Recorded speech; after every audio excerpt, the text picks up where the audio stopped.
Real estate term of the day, prorations. When you go to the closing, the taxes must be prorated. And we're talking about the property taxes. And let's just do simple math. Let's say that the taxes in a property is 5,000 and the closing is right on June. Let's not get specific as to the date.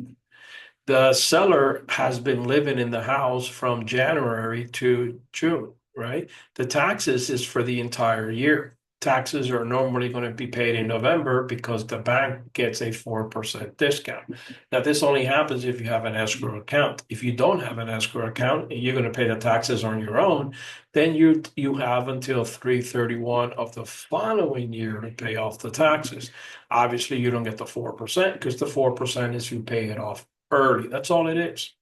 But who's lived here? The sellers lived here. Who owns the house after this closing date? The buyer. So it's $2,500 that the seller should pay. We can't pay the taxes. So the seller has to credit the buyer the $2,500.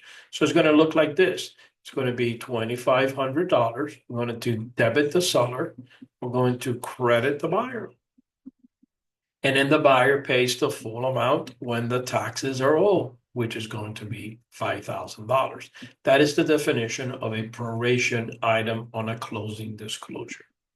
For more tips and tricks, please visit my website. And if you're interested in a one-on-one tutoring session, I'll be more than happy to help you. Just pick a time and date. And of course, I'm only referring to the state sales agents test or the brokers. Till next time.